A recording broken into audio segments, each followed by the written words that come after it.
Hi friends, అందరికీ నమస్కారం. Welcome to Sukriti's home. ఈరోజు ఈ వీడియోలో కార్తీక పౌర్ణమి రోజు 365 ఒత్తులు ఎలా వెలిగించుకోవాలి, అసలు ఎందుకు వెలిగించుకుంటాము అనే పూర్తి వివరాలను షేర్ చేయబోతున్నాను. 365 ఒత్తులు తెల్లవారుజామునైనా వెలిగించుకోవచ్చు, లేదా సాయంకాలం సూర్యాస్తమయం సమయం తర్వాత వెలిగించుకోవచ్చు. శివాలయంలో వెలిగించుకుంటే చాలా మంచిది. ఒకవేళ వీలుపడని వారు తులసి కోట దగ్గర కానీ బావి దగ్గర కానీ వెలిగించుకోవాలి. తులసి కోట దగ్గర అయితే ఇలా పసుపు రాసి అష్టదళ పద్మ ముగ్గును వేసుకోవాలి. శివాలయంలో కానీ లేదా బావి దగ్గర వెలిగించుకుంటే మట్టి నేలే ఉంటుంది కాబట్టి కొన్ని నీళ్లు చల్లి ఇలా అష్టదళ పద్మ ముగ్గును వేసుకోవచ్చు. బియ్య పిండితో అష్టదళ పద్మ ముగ్గు వేసుకున్న తర్వాత పసుపు కుంకుమతో అలంకరించుకోవాలి. కార్తీక మాసంలో ప్రతిరోజు దీపారాధన చేయలేని వారు కనీసం పౌర్ణమి నాడైనా దీపం వెలిగించాలని పెద్దలు చెప్తుంటారు.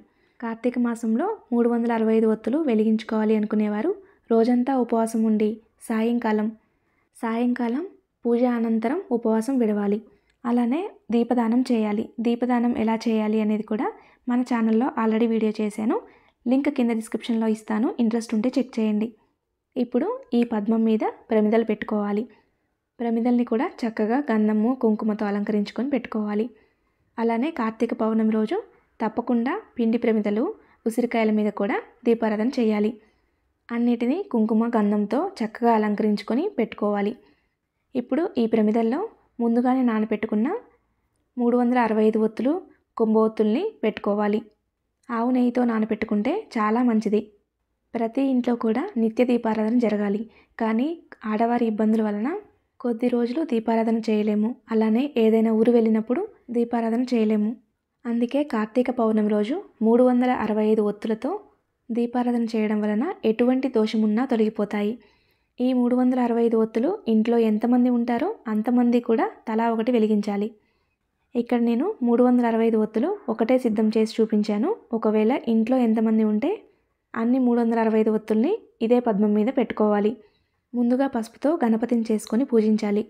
365 ఒత్తులు ఎక్కువగా పెట్టాలి అనుకుంటే మాత్రం కొంచెం దూరం పెట్టుకోండి. ఒత్తులు ఎక్కువగా ఉంటాయి కాబట్టి దీపం పెద్దగా వస్తుంది. అందుకే ప్రమిదలు దూరంగా పెట్టుకుంటే ఎటువంటి ఇబ్బంది ఉండదు. కార్తీక పౌర్ణమి అంటే అటు శివుడికి ఇటు విష్ణువుకి ఎంతో ప్రీతికరమైన రోజు. అందుకే ఆ రోజు నదీ స్నానానికి వెళ్ళినా చాలా మంచిది. ఆ రోజున రోజంతా ఉపవాసం ఉండి దైవ దర్శనం చేసుకుని 365 ఒత్తులు వెలిగించుకుంటే మోక్షం సిద్ధిస్తుంది అంటారు. గణపతికి పసుపు కుంకుమ గంధము అక్షింతలు పువ్వులు వస్త్రము సమర్పించిన తర్వాత గణపతిని స్మరించుకుంటూ అలాగే ఆ పరమశివుణ్ణి ఆ శ్రీ మహావిష్ణువుని స్మరించుకుంటూ ఒత్తులు వెలిగించుకోవాలి. ఎవరి 365 ఒత్తులు వాళ్ళే వెలిగించుకోవాలి. ఒకవేళ వారు లేని ఎడల వారి పేరు మీద కూడా మనం వెలిగించవచ్చు. సంవత్సరంలో మనం తెలిసి తెలియక ఎటువంటి పాపాలు చేసినా సరే తొలగిపోతాయి. దీపాలకు అక్షింతలు సమర్పించాలి. ఆ తర్వాత ధూపం సమర్పించాలి. పసుపు గణపతిని గుడిలో మనం ఈ పూజ చేసుకుంటే అక్కడే ఉంచేయాలి. ఒకవేళ ఇంట్లో తులసి కోట దగ్గర కానీ బావి దగ్గర కానీ చేసుకుంటే పసుపు గణపతిని మనం ఫేస్కి రాసుకోవచ్చు, లేదా వాటర్లో కలిపేయచ్చు. ధూపం సమర్పించిన తర్వాత గౌరమ్మకి తాంబూలం సమర్పించాలి. 2 తమలపాకుల్లో పసుపు కుంకుమ ఒక్క ఖర్జూరము పండు పెట్టి తాంబూలం సమర్పించాలి. అరటి పండ్లు అయితే 2 పెట్టాలి. ఈ తాంబూలాన్ని మనం ఇంటికి తెచ్చుకోవచ్చు. ఆ తర్వాత నైవేద్యం సమర్పించాలి. 365 ఒత్తులు వెలిగించుకున్నప్పుడు నైవేద్యంగా పులిహారను కానీ వడపప్పును కానీ సమర్పించాలి.